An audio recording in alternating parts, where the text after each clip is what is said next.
Esse vídeo foi inspirado no livro O Urbanismo, de Françoise Choët. Para mais informações sobre o tema, acesse o link disponível na descrição do vídeo.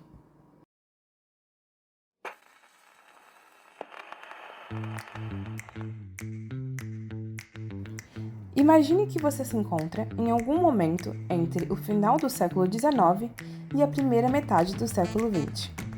As cidades cresciam aceleradamente, impulsionadas pelas transformações geradas pela Revolução Industrial. Esse crescimento acelerado aconteceu sem planejamento adequado, e agora você se vê diante de cidades caóticas, com infraestrutura precária e condições de vida extremamente difíceis para a classe trabalhadora.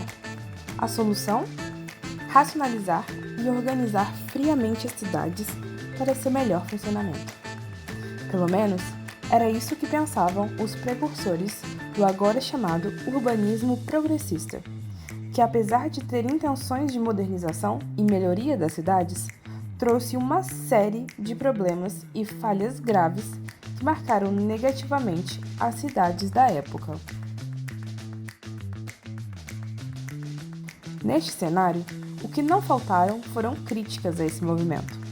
Críticas estas que vieram principalmente não de urbanistas propriamente ditos, mas de uma diversidade de profissionais. Sociólogos, historiadores, economistas, juristas e até biólogos. Todos se uniram para criticar a arbitrariedade dos conceitos aplicados pelo urbanismo progressista e repudiar a forma como desconsiderava a realidade concreta em seu processo. Os críticos humanistas tiveram abordagens metodológicas distintas, apesar de convergirem nos mesmos ideais. Uma das primeiras abordagens foi a de localização humana como enraizamento espaço-temporal, ou seja, um urbanismo da continuidade. O autor que deu origem a essa linha de pensamento foi o biólogo Patrick Geddes. Segundo ele, o urbanismo deve considerar a relação entre as pessoas e os lugares, entendendo que a cidade não é apenas um espaço físico, mas também um local carregado de história, memória e cultura. Portanto, deve-se criar comunidade entre o passado e o futuro, evitando transformações que desconsiderem a herança cultural e as características locais. Outro modo de enxergar o planejamento urbano é através das lentes do comportamento humano. O conceito central dessa forma de pensar é a higiene mental. A higiene mental, diferente da higiene física, diz respeito ao bem-estar psicológico das pessoas no ambiente urbano. Foi proposto que um espaço fragmentado, com áreas isoladas e desconectadas, pode resultar em uma desintegração mental e social das pessoas. Isso era uma prática comum com a setorização do modelo progressista. A aglomeração de usos, como residências, comércios e serviços em um mesmo espaço, é capaz de criar ambientes mais saudáveis e integrados socialmente. Ainda outra metodologia para enxergar as cidades é aquela que vê a cidade pelas lentes da percepção urbana. Essa ideia surgiu ao observar a correlação entre a cidade, como entidade material, e as pessoas que nela habitam. Ela ultrapassa a percepção apenas visual e leva em consideração também os laços afetivos, memórias e experiências que conectam o observador ao espaço vivido. Essa análise demonstra claramente o erro dos urbanistas progressistas, que compunham seus projetos como quadros ou obras de arte, desconsiderando assim esse caráter emocional. Também foi introduzido o conceito de legibilidade, que é a capacidade da cidade de ser facilmente compreendida pelos habitantes, com pontos de referência claros que orientam as pessoas e tornam a navegação mais intuitiva. Agora que você conhece as metodologias que orientaram o movimento humanista, vamos mergulhar mais profundamente nos principais autores dessa escola de ideias. Alguns dos principais nomes que influenciaram essa visão mais humanizada das cidades foram Patrick Geddes, Marcel Poet, Lewis Mumford, Jane Jacobs, Leonard Dewey e Kevin Lynch. Você já parou para pensar como nossas cidades estão sendo planejadas? Estamos ouvindo as comunidades na hora de decidir o futuro urbano? E mais, estamos respeitando a identidade e as necessidades das pessoas? Patrick Guedes, biólogo de formação, foi um dos pioneiros do urbanismo humanista.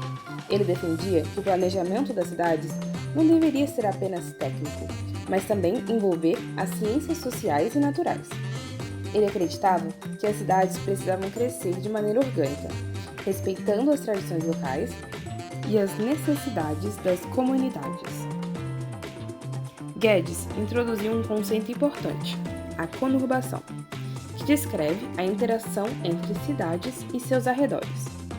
Ele também falou sobre as chamadas eras paleotécnica e neotécnica, que representavam diferentes formas de organizar e usar o espaço urbano ao longo do tempo.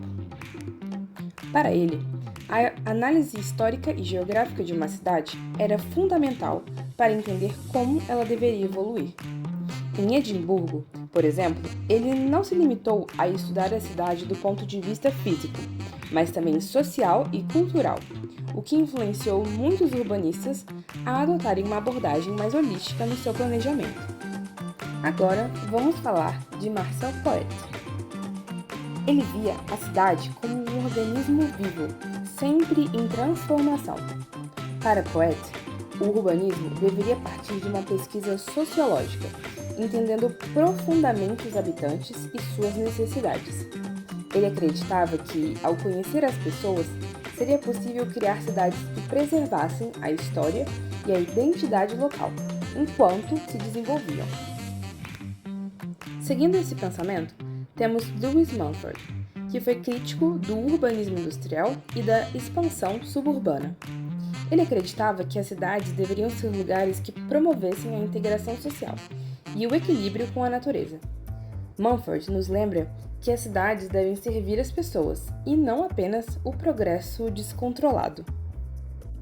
Já Jane Jacobs trouxe uma visão revolucionária para o urbanismo. Ela acreditava que as cidades deveriam ser pensadas para as pessoas, com espaços vibrantes, ruas ativas e uma diversidade de usos. Em seu livro Morte e Vida de Grandes Cidades Americanas, ela introduziu a ideia de olhos das ruas, que propõe que a presença constante de pessoas na rua garante mais segurança e vitalidade ao espaço urbano.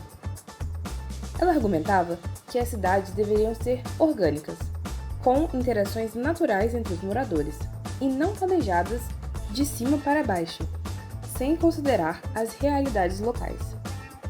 Jacobs também era contra os grandes projetos de urbanismo que desmantelaram comunidades inteiras, como as mudanças feitas em bairros de Nova York nos anos 50. Ela acreditava que uma cidade com bairros mistos e bem conectados, onde as pessoas interagem e se conhecem, é muito mais segura, saudável e viva.